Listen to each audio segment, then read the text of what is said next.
Good evening and welcome to the King Institute for Faith and Culture. I'm delighted to have you with us this evening. And for those of you who are able to join us this afternoon, you already know that you're in for a treat. Or this morning with James K.A. Smith. We're so pleased you could join us. If you don't know me, my name is Martin Dotterwhite. I teach history and I direct the King Institute for Faith and Culture at King University. And I'm also hit mics on platforms occasionally, which is, I'm not used to this. It is a great pleasure to host this event, particularly every year. We host this annually, the Frederick Buechner Lecture. Fred is an American writer of great influence in every brand of American Christianity. You can find people who are disciples of Frederick Buechner. He's a writer of memoir, very famously. He's a writer of novels, a writer of sermons, a writer of theology. And he's somebody who has touched a great many lives deeply. As I mentioned at the afternoon session, one of the things I learned from Dale Brown is that Fred, when he would sign books, not infrequently, would have people come up and say, "You saved my life." And so that's the kind of impact that Fred has had as a writer. And it's a great pleasure to honor him tonight with the Frederick Buechner Lecture. The Frederick Buechner Center is a great sponsor for us for this event. They exist to try to curate Fred's legacy. And one of the things that they've done for us tonight is to provide a number of Fred's books. So if you're interested in purchasing one of Fred's books, we have quite a few here on a book table. They're all worth reading, and I believe you're going to hear one of them mentioned in tonight's talk. So I encourage you to take advantage of that. Buechner is a writer of great depth and power, and I hope that you will take advantage of some of those books.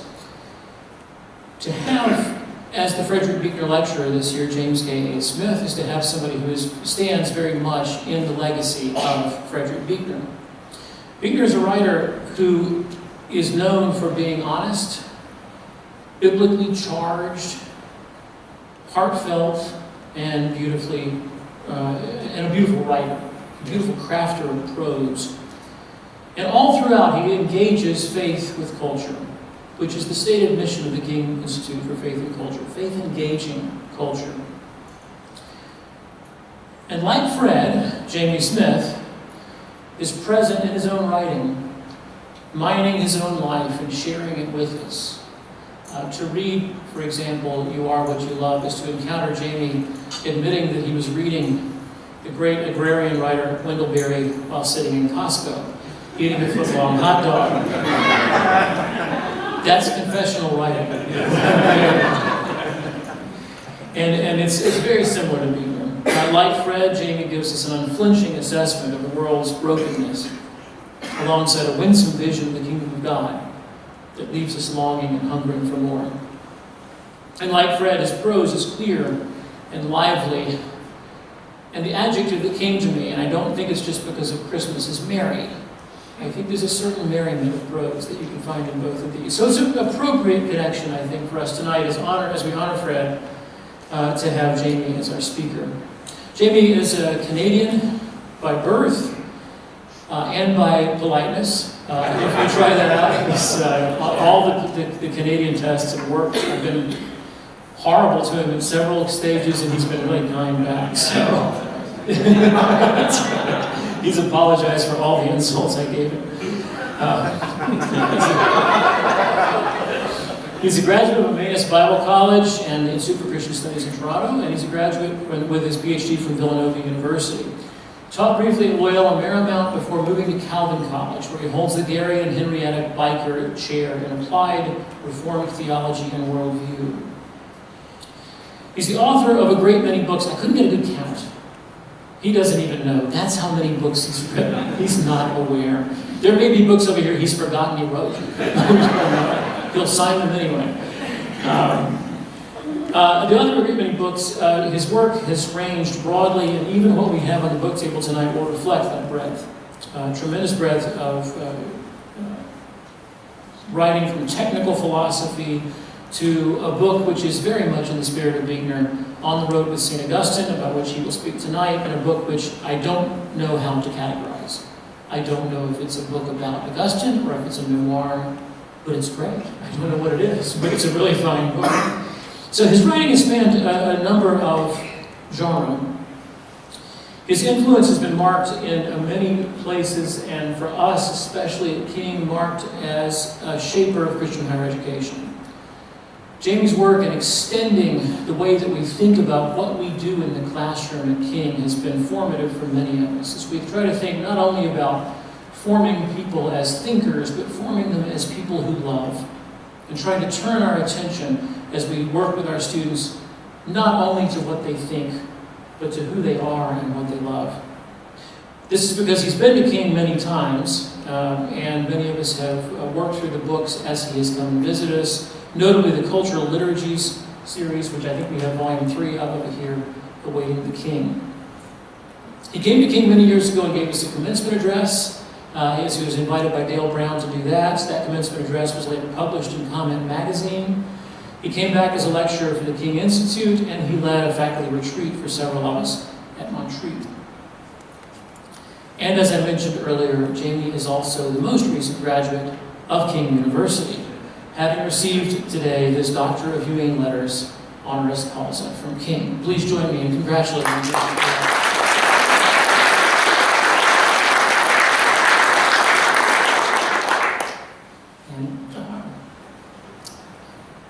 It's a pleasure to have that association.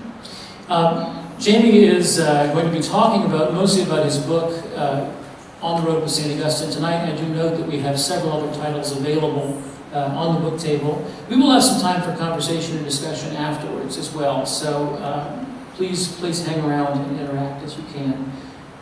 We're delighted you're here, delighted to have many of you here who have been great supporters of us, and we're grateful for all that support, whether it's financial support, whether it's sharing this on social media. If you haven't liked the page on Facebook, please do. It's free advertising for me, and I appreciate that. We're delighted to have the support of your presence, to have you here, and to have you as part of the King community as we try to reach out into Bristol and Tri-Cities is a real honor, and we're delighted you're here with us tonight. Please join me in welcoming Jamie Smith.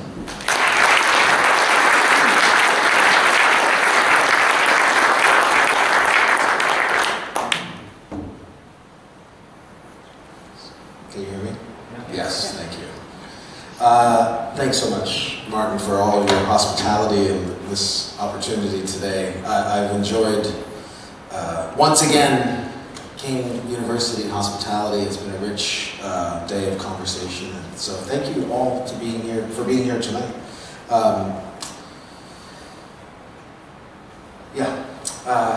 It's been, I just want to say again how ridiculously humbled I was to receive that honorary doctorate today, and it's I do love having this special relationship. The photographer caught a great shot of us up on stage, and somehow we're in uproarious laughter, and I think later Martin told me it's because he was making a short joke about how easy it was to put the hood on my head. I was a Canadian, so I said sorry. It is indeed an incredible honor for me to present this year's Buechner lecture.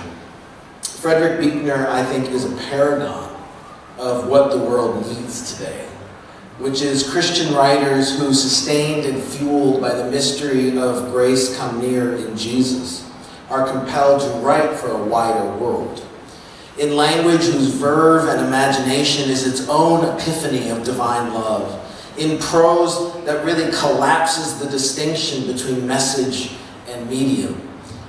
When I read Fred Buechner, he makes me want to write sentences that sing with good news. I think it's also fitting that Buechner's legacy would be the occasion for us to encounter St. Augustine again. As a Presbyterian, Buechner is an heir of this Augustinian heritage. I always describe the Protestant Reformation as an Augustinian renewal movement within the Church Catholic. But more importantly, as an introspective human being who came face to face with himself before the face of God, Buechner is a kindred spirit of the Doctor of Grace. Indeed, it's hard for me to believe Buechner didn't have Augustine's Confessions open on his desk as he composed his own memoir, The Sacred Journey. The parallels are too uncanny. And to see the human condition as a journey, a quest, is to adopt what is perhaps the primary metaphor of Augustine's spirituality. The encapsulation of a journey, as Buechner puts it, in search, is the itinerary of the restless heart that's diagnosed by Augustine. Here's one of my favorite passages that Buechner encapsulates this search. This is from the Sacred Journey. We search for a self to be. We search for other selves to love. We search for work to do. And since even when to one degree or another we find these things, we find also that there is still something crucial missing which we have not found. We search for that unfound thing too, even though we do not know what its name or where it is to be found, or even if it is to be found at all. In the Sacred Journey, Buechner shared his story, not for the sake of attention, but for the sake of that reader who might have been wondering whether there was anything to be found at all. And with hope in the power of words, Buechner moves that reader to consider a different question. Not, what can I find? But rather, might I be found? To move a reader in such a way is an art. To meet such a reader and invite her to upend all her expectations, to revivify hopes long dormant, to peel back the buffer that has insulated her from the inbreaking of grace, that is not a science. Nor will it be accomplished by argument. Only a story has that kind of power. And tonight I want to consider why Augustine, like Buechner, understood his calling in the Confessions and later in his preaching to be that of an artist, a storyteller, a poet who could marshal the power of language, not simply to inform and convince, but to move and evoke. Let me come to this by way of what might first seem and feel like a detour. In a remarkable book that I just can't tell enough people about, called The Recovering, novelist and writer Leslie Jameson takes us inside the experience of addiction and recovery.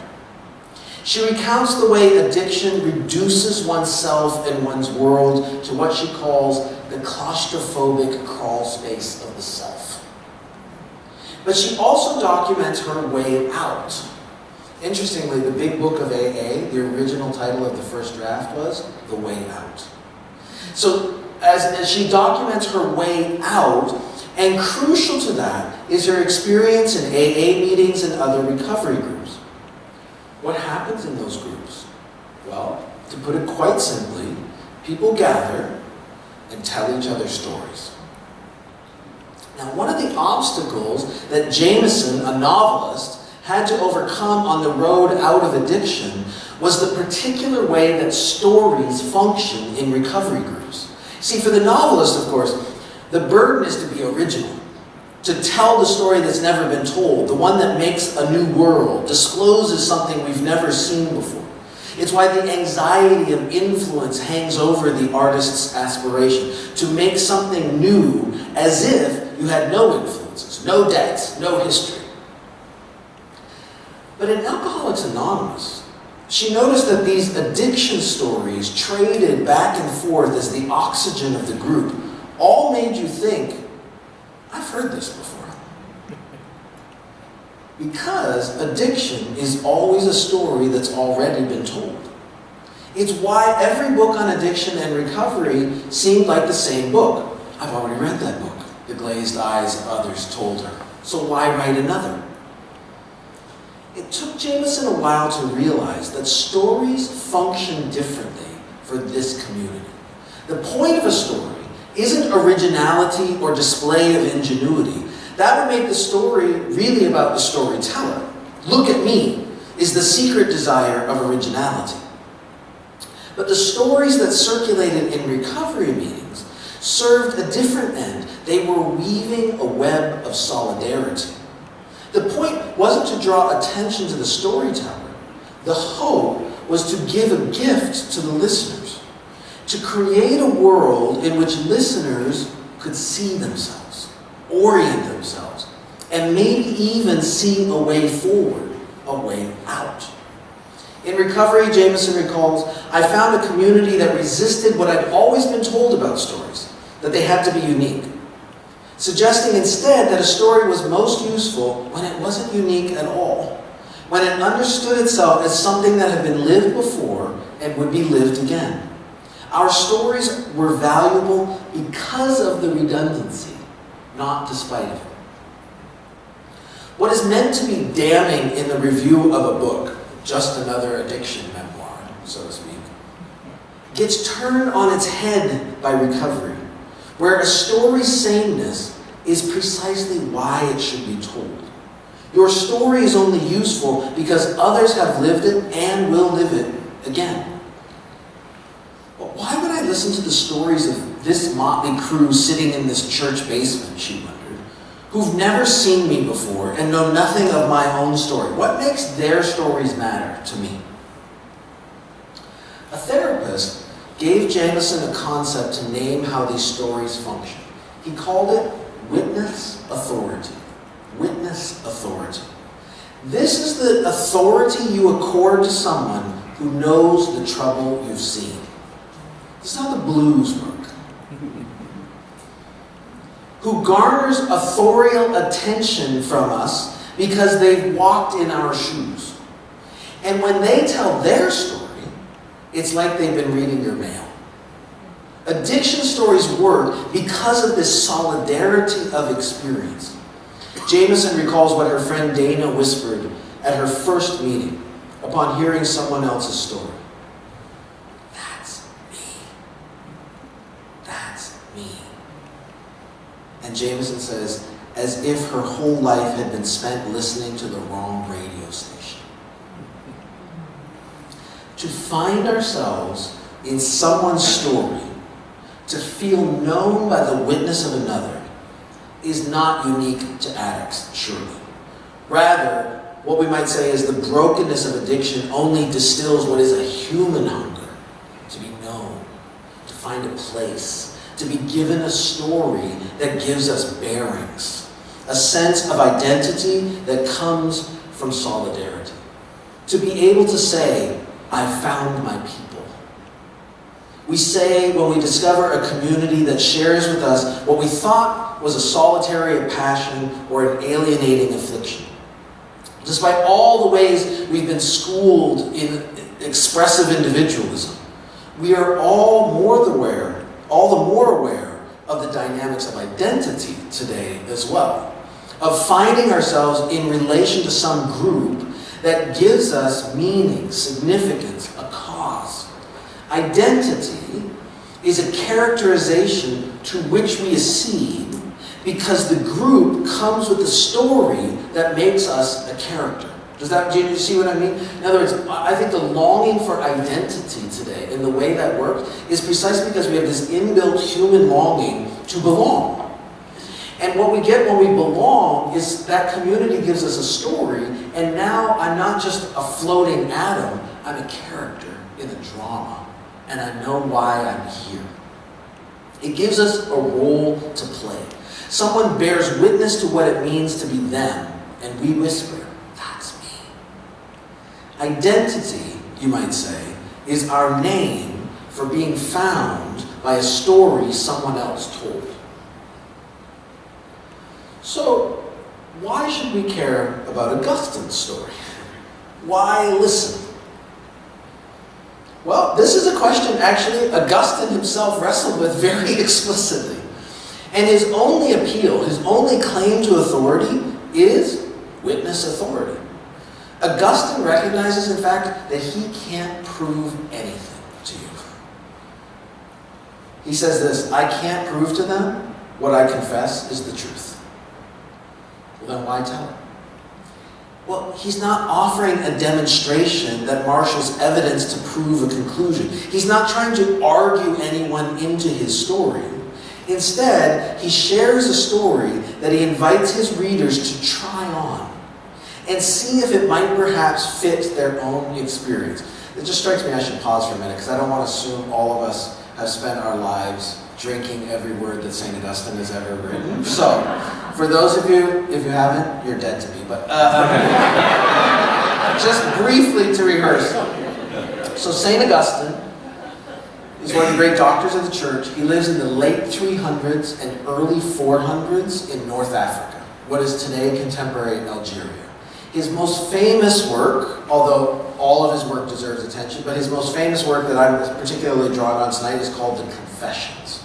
And the Confessions is really, what you would guess, it's him telling his story of basically a long 30-year sojourn of looking for love in all the wrong places until he got everything that he wanted and realized he was still desperately despairing and unhappy, and then God got hold of him. That's the very, very quick version of it. So Augustine's Confessions are this ancient testimony that is him bearing witness to his own story. Why is he doing that? Well, what I'm saying is, he's offering his story, not because he thinks he deserves the attention, but because he thinks it might be a story that somebody else could try on and say, that's me. Why write these confessions to God in such a way that other people can hear them? He actually asks this in his confession. If I'm just confessing to God, Augustine, why don't you just keep a journal? Why don't you just go work this out in private? Well, for the same reason that addicts share their story at a meeting.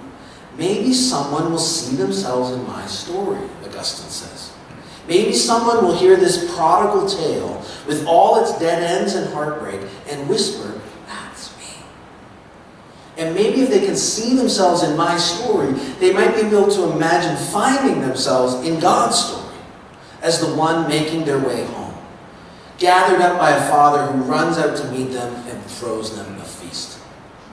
Augustine's story is only of interest if it is unoriginal. A story that's been told 1,000,000 times, one that rehearses the prodigal adventure of the human condition.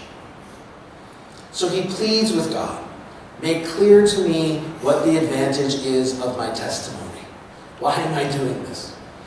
Why risk satisfying all the haters who are going to chalk this up to vanity? By the way, one other free footnote. By the time Augustine writes his Confessions in 396, he is a bishop in North Africa. He's the Bishop of Hippo, which means he has a lot to lose. He has a lot to lose by being vulnerable.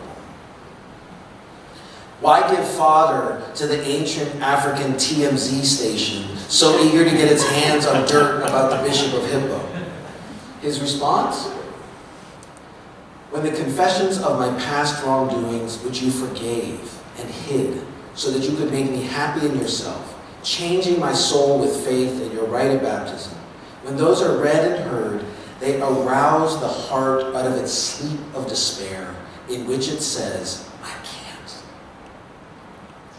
It's all worth it, Augustine says, if someone despairing might find herself in my story and imagine she could be otherwise. Imagines that grace could erupt in her life too. Someone might hear my story, Augustine hopes, and see in my past a familiar stretch of road. They might hear me describing my misadventures and anxiety and be able to say, I've been down that road. Which means they might also be able to see a way out, a way forward, a way home. I write for others, he says, quote, as partners in my joy and sharers in my mortality, my fellow citizens and sojourners abroad with me. So they might find compatriots of a patria, a country that they didn't know they were all longing for. If in my past they can see themselves, perhaps in my present, they might be able to imagine that could be me. The despair of I can't is invited into the story that Augustine shares, and somebody starts to imagine, I can, God could. That's why the Confessions should never be confused with a memoir or an autobiography. This is a little bit of a technical point, but I think it's worth thinking about. If Augustine shares his story, the point isn't actually to disclose something about himself. To the contrary, there's a sense in which his own particularity is diminished. His biography is eclipsed in a way, because the point is to share a story that is, in a way, generic enough for any and all to be able to imagine themselves in it. In that sense, his story is not unlike the addict stories in recovery. Dave and Arlene aren't sharing their stories so you can get to know them. They're sharing their stories so you can get to know yourself. Their story discloses something about you. It's meant to help you face up to yourself. So what the Confessions ask of a reader is not, what do you think of Augustine? That's not the question to bring to the Confessions. It's not, what do you think of Augustine? It's, who do you think you are? Augustine is writing to get readers to respond not to him, but to God. In fact, the French philosopher Jean-Luc Marion, in his study of Augustine, discerns this better than anyone. He puts it this way: the readers do not have to respond to the author about their literary enjoyment, nor about their psychological sympathy, but to God. The response asked for by the author does not ask of the reader that he or she respond to the author, for example, to pity him, to approve him, to acquit him, to admire him, but to respond directly to what God asks. The memoir is not about me, Augustine would say. This is about me as a window through which you stage your own encounter with the God who called me and found me. So responding directly to what God asks. But this is not a stern demand, as if God is standing there, arms crossed, scowling, waiting for an answer. Rather, the story is meant as an invitation to see oneself in a new frame, as a character now in a very different story. To see oneself as God alone sees us. Lovable. Lovable. However deformed we might have let ourselves become. The Confessions, far from being this egocentric memoir or autobiography, Marion says is a heterobiography. That is, from the Greek word heteros, for other. It's a story about me told by somebody else, by God. Augustine's story is the story that was given to him by the grace of God, an identity now in which he found himself. And he tells his story for others with the same hope, that they might find themselves in the story God has to tell about them as his children, his friends, his beloved, as those for whom he is willing to lay down his life. In the Confessions, but also in his preaching that would occupy Augustine for the rest of his life, Augustine constantly invites fellow sojourners, sisters and brothers in the human condition, to try on a story they might not have considered. The story is that they are made for more than the mundane, that they have hungers no thing can satisfy, that they are the loved by the one who made them, and that there's a home that's already made for them, that the God of the universe knows everything about them and still loves them, and is waiting to welcome them home with scars on his outstretched hands. That can't be me, we might at first protest. It's too fantastical. It's unbelievable. It might even offend our need to earn God's love or prove ourselves. I know what you mean, Augustine says. I've been there. What if I told you that you could be released even from that? Would that be the secret you've been hoping is true? Welcome to a story you've imagined. I'm here to tell you it's true. Now, our longing for an idea, by the way, this is another free footnote. This is why you pay big bucks to be here tonight. In The Sacred Journey, on, I think it's page 58, there is one of the most remarkable pages of prose on grace that you will ever read.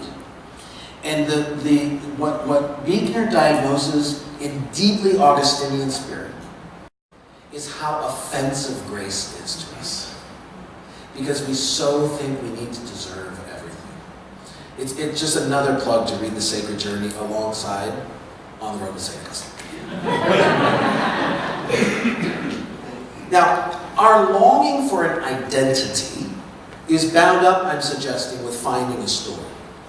That story might be covert and submerged. Its plot may never be diagrammed. But we nonetheless find ourselves adopting a role, playing out a script that has been given to us by some narrative. That's not inauthentic or some version of bad faith. To find a role is to find yourself.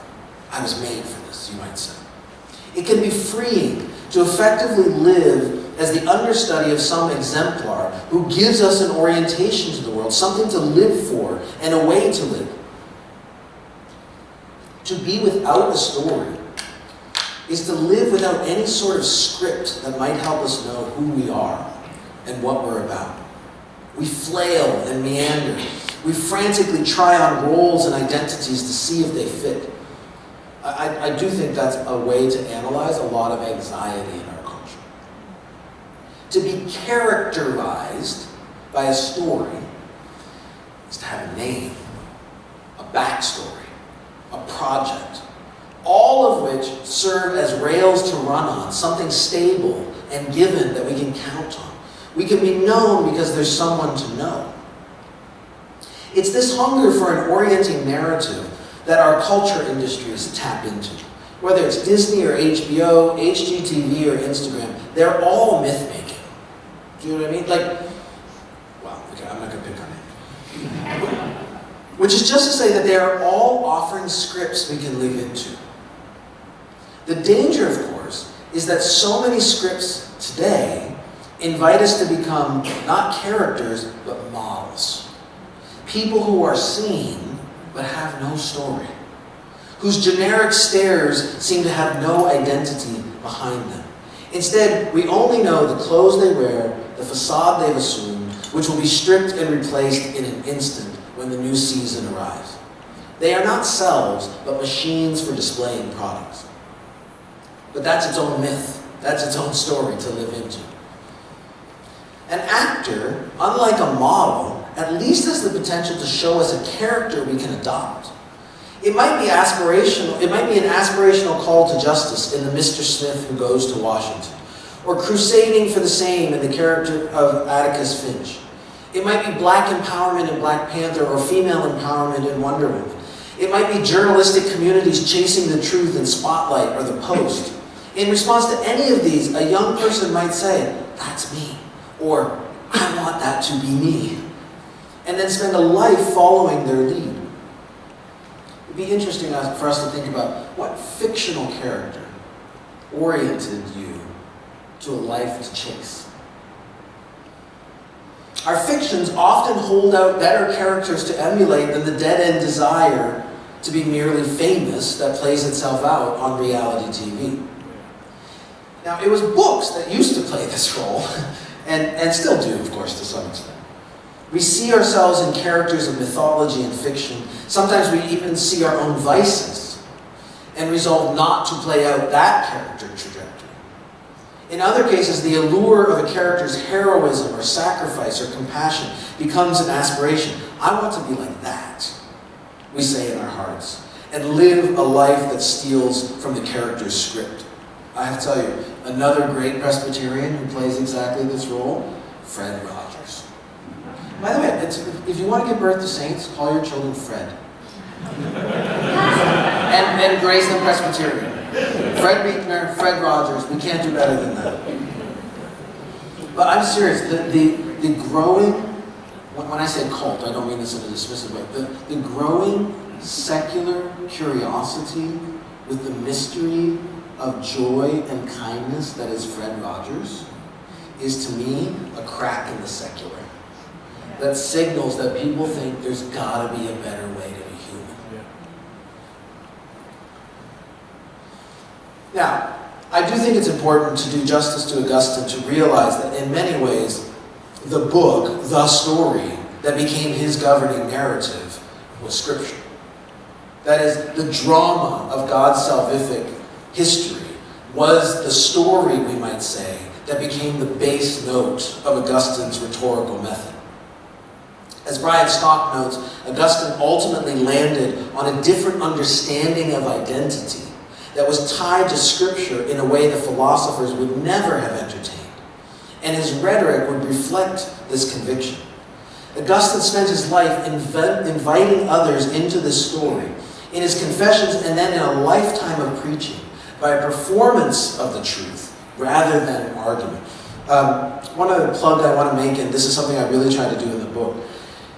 Augustine is the author of great treatises, Confessions, On the Trinity, City of God, Free Choice of the Will. These are remarkable, remarkable works. You will not ever really meet the human Augustine if you don't pick up his sermons and his letters. We have shelves of Augustine's sermons, lifetime of letters, and this is where you hear Augustine, the pastor, the shepherd, the human. And in many ways, his preaching is one of the most powerful places to hear this. So my point is, Augustine in many ways performs the truth more than he argues it. To side with performance over proof was, in a sense, to stand with the imagination as prior to reason. To take sides in the long-standing battle between philosophy and poetry. Now, of course, famously from its beginning, philosophy banished poetry. This is Plato's Republic. When Plato is imagining the ideal republic ruled over by philosopher kings, they kick the philosophers outside the city, or they kick the poets outside the city walls. The city ruled by philosopher kings, the philosopher's ideal city, they would be trained in logic and mathematics, and poets were exiled. The republic would be governed by ratio, not rhetoric. The city would traffic in syllogisms, not stories. Of course, the irony is, Plato tells you all of this in allegories, stories, myths, and legends. You're welcome in that city, the philosopher's city, as long as you leave your imagination at the door. Otherwise, the philosopher kings and thinking things will see you out. Riffing on Philip Reef, we might call this the triumph of the didactic. It's a construal of the world that treats us as brains on a stick, reducing what matters to what we think, what we can analyze, what we can quantify and process in server farms owned by Google and Amazon. Our so-called information age is still an outpost of that city. And it is surely an irony that Christianity has been prone to a similar kind of rationalizing and privileging of the didactic, I would say especially in Protestantism. We reduced wonder and mystery and grace to teachable bullet points and statements of faith. We prefer the didactic environs of the epistles to the action and metaphor of the Gospels. We reduce the dramatic narrative of Scripture to a doctrinal system. We say we love Jesus, but we really prefer to learn from Paul, who gives us God straight without all the meandering parables. And I confess, this is how I came to Christianity as a young man of 18. And it's how I learned to be a Christian early on. The gospel quickly became something to know, to analyze, to systematize, and then to wield. The 19th century Princeton theologian Charles Hodge taught me that the Bible was, quote, a storehouse of facts. And Christian philosophers taught me the logic that would chop it up into digestible bits for cognitive processing. In fact, as a young man, I used to be proud of the fact that I didn't read novels or poetry. Why would I waste time on such sentimental stuff when there was all this knowledge to acquire? Why would I wallow in the lies of made-up fictional worlds when I was interested in capital T truth? I had effectively recreated the kingdom of God as if it were Plato's Republic. Poetry prohibited, imagination excluded. I can't remember exactly how I began to break out of this. I do remember reading Frank McCourt's memoir, Angela's Ashes, and coming to understand something about the broken beauty of God's world that I couldn't have understood any other way. I always feel I was slightly embarrassed to say my gateway was something like Angela's Ashes. But then I remember Lauren Winner recounts that she became a Christian because she read Jan Karen, Father Tim novels. I'm like, oh, okay, all right, I feel like it. I remember an English professor at the University of Waterloo, John North, who introduced me to the enchanted wonder of Gerard Manley Hopkins. And I remember Cardinal Ratzinger, long before he was Pope Benedict XVI. In fact, when he was the head of the Congregation for the Doctrine of the Faith, the doctrine police of the church, when he was the Pope's bulldog, challenging this triumph of the didactic when he said this, quote, "Christianity is not an intellectual system, a collection of dogmas, a moralism. Christianity is instead an encounter. It's a love story." But perhaps it's been my decades of wrestling with St. Augustine that most challenged the rationalization of faith. If you only know Augustine from a distance as one of the great doctors of the church, or someone who anthologized in theology textbooks, you might imagine that he too falls prey to the triumph of the didactic, just another scholastic who flattens the gospel to the measure of the intellect. But then you've probably never read the Confessions, which are infused with the grace of God from beginning to end and could never be confused with the sterile skeletons of systematic theology. There's also way too much sex for it to be systematic theology. The Confessions is a book that breathes. It's a book with a beating heart. Augustine isn't trying to convince you, he's trying to move you. He's trying to stir up his fellow travelers, he says. For Augustine, the Bible isn't a storehouse of facts, it is divine poetry. It's the lexicon for the art of moving people. Augustine had to work through some of his own early didacticism. It's worth remembering that Augustine was trained in rhetoric, and the flourishes of speech meant to elicit affect. He had always wanted to put this at the service of the emperor and his own ambition. And so when he finally scored a post in the imperial court in Milan, he had realized that goal. But when he became a Christian there, significantly influenced by Platonism, one of the first things he did actually was abandon his post as a rhetor and retreat to a philosophical monastery of sorts north of town. For the young Augustine, conversion seemed to require privileging logic over rhetoric. He assumed becoming a Christian meant converting to Platonic didacticism. But by the time he writes the Confessions, which isn't that much later, we can already see him reconsidering this assumption. In many ways, the Confessions represent the redemption of rhetoric for Augustine. He doesn't give us a philosophical dialogue or a collection of syllogisms. He did that in his early dialogues. In the Confessions, he invites us into a story. But that means deploying the dynamics of drama. The Confessions are more art than science, more aesthetic than logic. In the Confessions, Augustine doesn't analyze his thoughts. He paints a pictures of the adventures and misadventures of his loves. The parallel isn't Descartes' Meditations that's populated with thinking things. The parallel is more like Jack Kerouac's On the Road, filled with characters who hunger and thirst, strive and fail, and yes, bump and grind. Near the end of the drama, in Book 10, the Confessions are organized in 13 books. Books 1 to 9 are his past life. Book 10 is his present life. And there he openly worries about his motives in writing the book. Here's what he asks himself. Why then should I be concerned for human readers to hear my confessions? Augustine the bishop, by the way, is still haunted by ambition and still realizes that he has a heart that drinks up the praise of men. And so in a sense, like many artists, this is something that Augustine will always struggle with. Am I doing this for God or am I doing this for me? Mm-hmm. To which the answer is yes.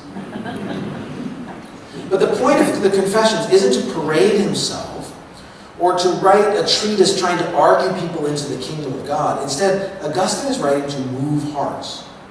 The good he hopes will result from this undertaking, he says, is that God would, quote, stir up the heart when people read and hear the confessions of my past, which you have forgiven and covered up to grant me happiness in yourself. So Augustine is writing to the imagination. He's appealing to the affections, to move people into a different story, just as Augustine's heart burned when he heard the stories in Book 8 of characters like Anthony of Padua, of St. Anthony, of Victorinus and others. Exemplars that he was burning to imitate. Why does Augustine give us the drama of this narrative instead of the arguments of a treatise? Because Augustine's apologetic is aesthetic.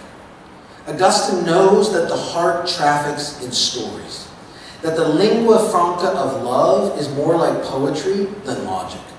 It's a song that takes you home. And so he pens his confessions, he says, to prevent hearts from sinking into the sleep of despair and saying, it is beyond my power. Don't despair, Augustine pleads. Listen to my story. If even someone like me can find grace, you can too.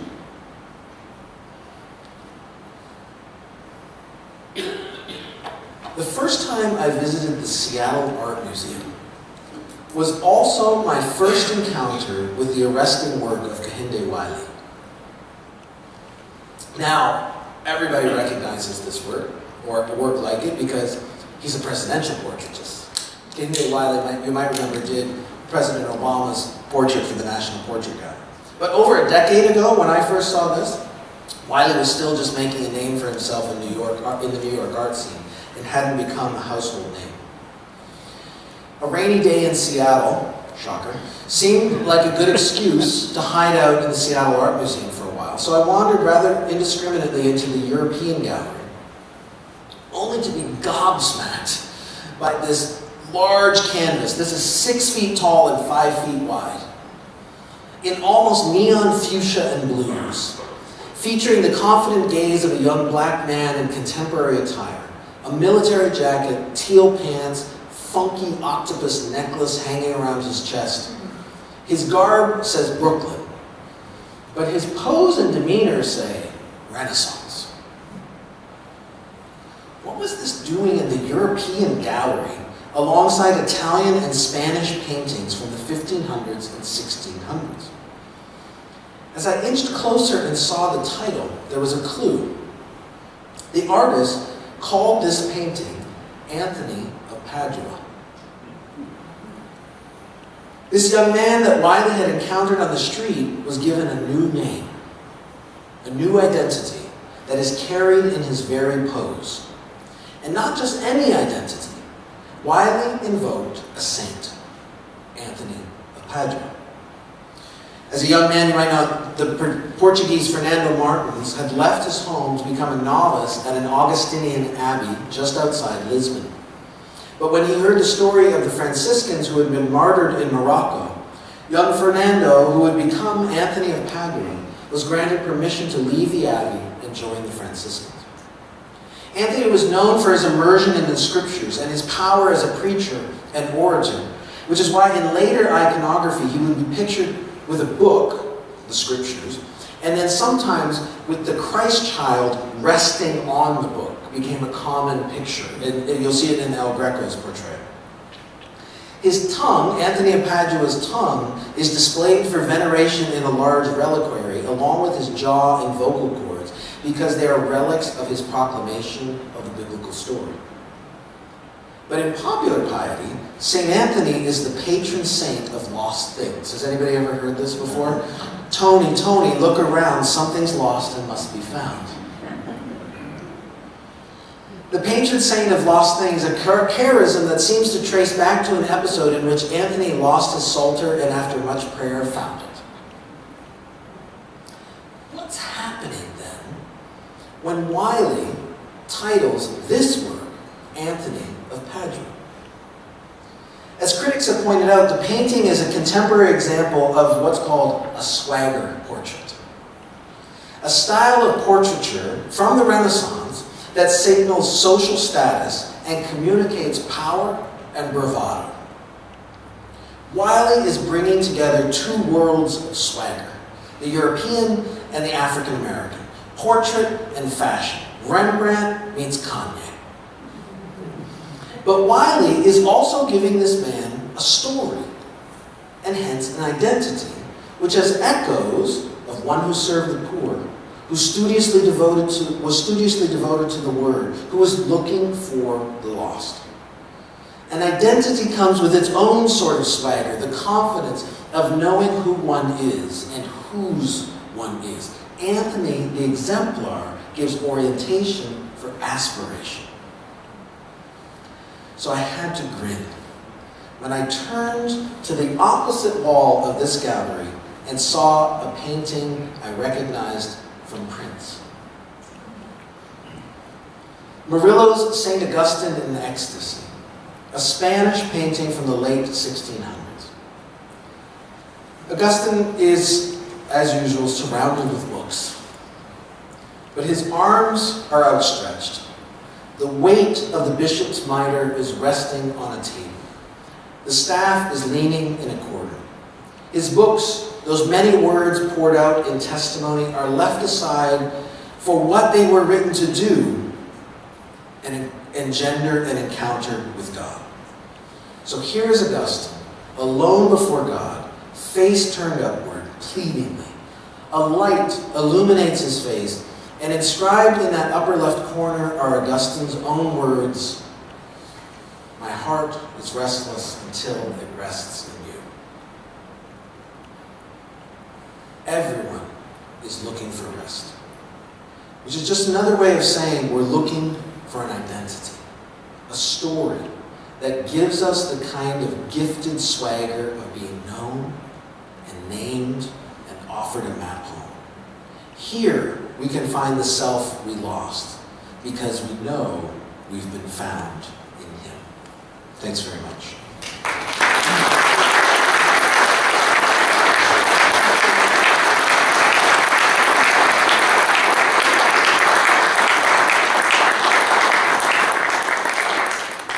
So we have some time for conversation, yes? Questions, comments, queries, concerns? What do you want to talk about? Bueller?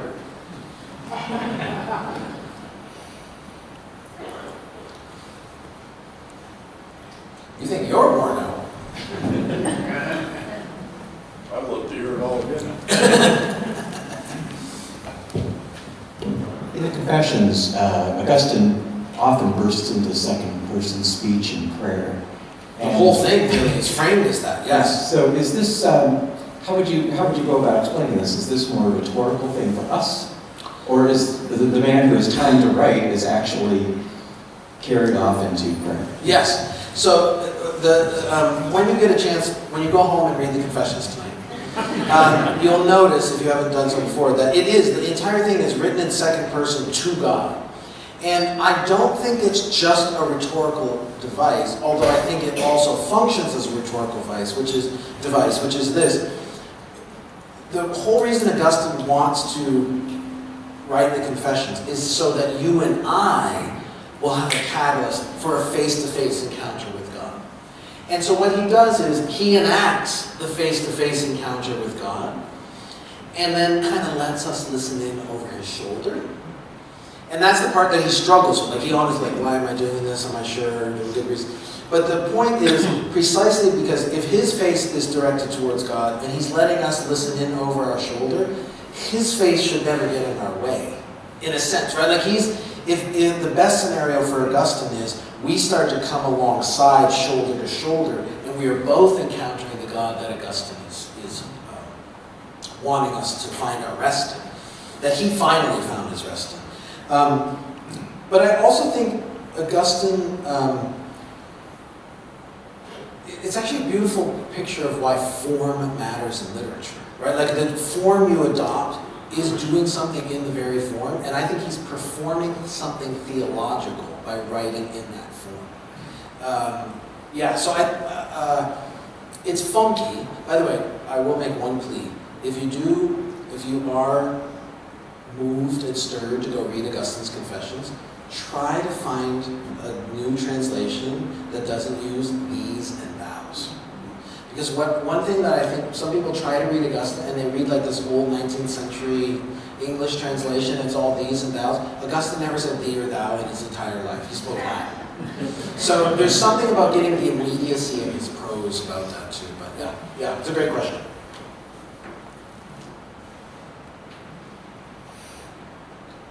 speaking of form, when I teach this in a Big Western Civ class, I will use the throwaway line, this is the first autobiography. Yeah, of course, we all do. And, I judge you, but we all do. We all do. and you're sorry for that. Sorry.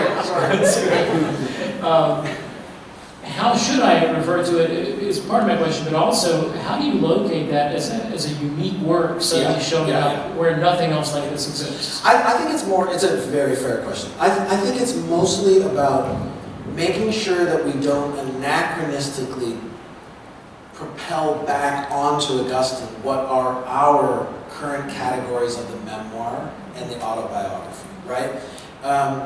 Because the interest and end of the memoir and autobiography, especially as we experience it in the 20th and 21st century, is a fundamentally egocentric endeavor usually, whereas Augustine's is a fundamentally theocentric endeavor.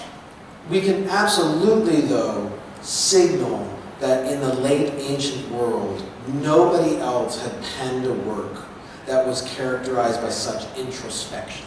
That might be another way of saying it, right? So it is, in that sense, it is a inward exploration of oneself put down on paper in a way that had never ever been done before. And so that still honors the singularity of it. And he also clearly does then spawn a whole legacy of kinds of genres. Think of, you've got Montaigne, you've got Rousseau, right? All of these people are writing their confessions. It's then also interesting to see what is so different about them in that regard. Yeah, it's a great question. Go ahead.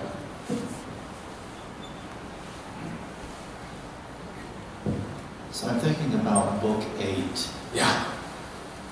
and Augustine's struggle and his encounter then with the story of St. Anthony, Yes. and how he seems to be drawn into that story. Can you elaborate some on this idea that you've shared with us about being so drawn into those stories, but specifically the monastic story? Yeah, so, okay, and if I forget the monastic part, remind me at the end. So, indulge me for a second, because I think this is a really interesting point. I need hobbies in my life, but anyway, I think this is an interesting point. So, Book 8 is, for all intents and purposes, the conversion chapter of the story. Augustine really goes through a series of conversions on his way to his ultimate conversion, but Book 8 is the conversion chapter. It's the garden. Have you ever heard the story of Augustine goes out in the garden, he hears children singing Tolle Lege, pick up and read. That's near the end. What's intriguing is what gets us to this point. If you look at Book 8, it is actually, this totally fits your theme this year, by the way. It is this beautiful dance of friends and exemplars. So what happens is, Augustine, and by the way, almost all of his friends that come to visit him in this chapter are friends from Africa. His friends come, they see that he's kind of in this existential distress, and they decide the best thing that they can do to help Augustine find himself is tell him a story of somebody who exemplifies the kind of life that he needs to answer the call to, so that Augustine can then imagine himself into it. So, the life of Antony there's so many layers to this, it's fascinating. Because what happens is, a friend comes over, sees Augustine in this existential struggle. Basically, at this point in the Confessions, Augustine already believes that Christianity is true. His heart and will just haven't been moved to accept it. So he's in this angsty crisis. And his friend says, he can see that, and he says, I want to tell you a story. Now, who does he choose to tell him a story about? He tells him a story about some of his own friends who also worked in the imperial court. Now, at this point in Augustine's life, the emperor's seat in 386 was actually not in Rome, it was in Milan. That's where the imperial palace was, and Augustine is basically working as a speechwriter for the emperor. Okay? He's made it. He's literally in the executive office of the White House. Okay? So he's made it to the top of his climb. So his friend tells him, so let me tell you about some of my friends who also used to work in the imperial palace. Right? So these aren't losers, these are winners, quote unquote.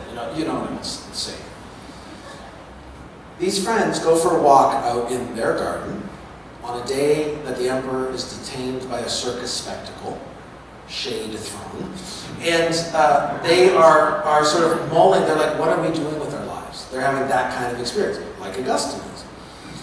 And they realize, we've spent our whole lives aspiring to be friends with the emperor. And we are. But we also know it can be taken away like that. So as they're struggling with these things, they run into this tiny little house where these monks are living. The monks welcome them in, and lo and behold, there's a book. The book is the life of St. Anthony, who is this desert father who, abandoned his privilege in order to pursue prayer and devotion to God. They read this book about this exemplar. Their hearts are aflame, and they're like, what are we doing with our lives? I'm going to chase God, because friendship with God is the one friendship I could never lose. So now notice the layers. Augustine's friend comes to Augustine, sees the crisis, says, I want to show you an exemplar. These people who used to do exactly what you do. What did they look to? Another exemplar, which is St. Anthony, who inspired them to chase God. And now Augustine hears this story, and because these guys are so like him, he can now imagine himself answering the same call. Do you see how the imitation dynamic works there? I think it's a powerful. There are three pairs of friends and exemplars that keep going and leading up to his conversion in Book 8. It's like an amazing. My students aren't always as excited about it. When they're 38, they'll call me and say, I wish I was paying attention. Yes. So you are a scholar of St. Augustine and a professor at Calvin College. Yeah. So I will give you a challenge. Can you tell me one thing that St. Augustine believed that Calvin didn't believe, and one thing that Calvin believed that St. Augustine didn't believe? I think I have an easy one that they disagree on, and it's sex. So Augustine, Augustine was quite the playboy in his early, he was basically like the worst frat boy you can imagine.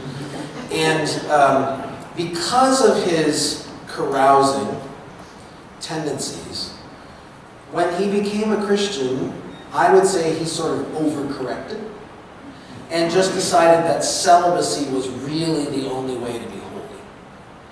And later in his life, he makes room and says, obviously, some people need to get married and so on. So John Calvin, a big part of the Reformation was actually undoing that kind of two-tiered, there's super Christians who are celibate, and then there's kind of second-class Christians who can't hold it together, so to speak. And John Calvin would say, no. All of these vocations would be holy. If anything, you might say that Calvin spawned a movement that then didn't any longer have any room for singleness and celibacy to be a good way of life, which is also clearly in contradiction to 1 Corinthians 7. So that would be one area in which they disagree. In many ways,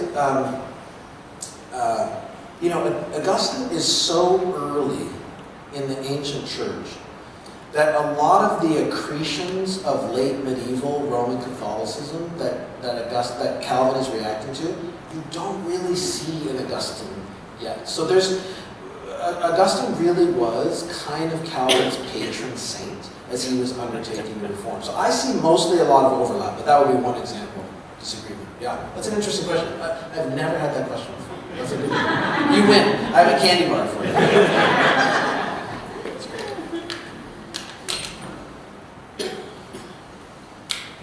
We wore them out.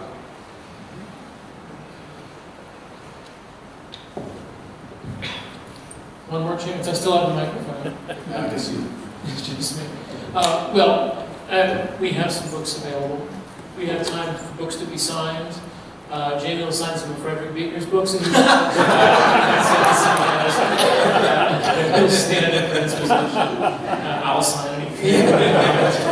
But we're delighted you were here. I think you will agree with me. A tour de force for Jamie Smith. Please join me in thanking you.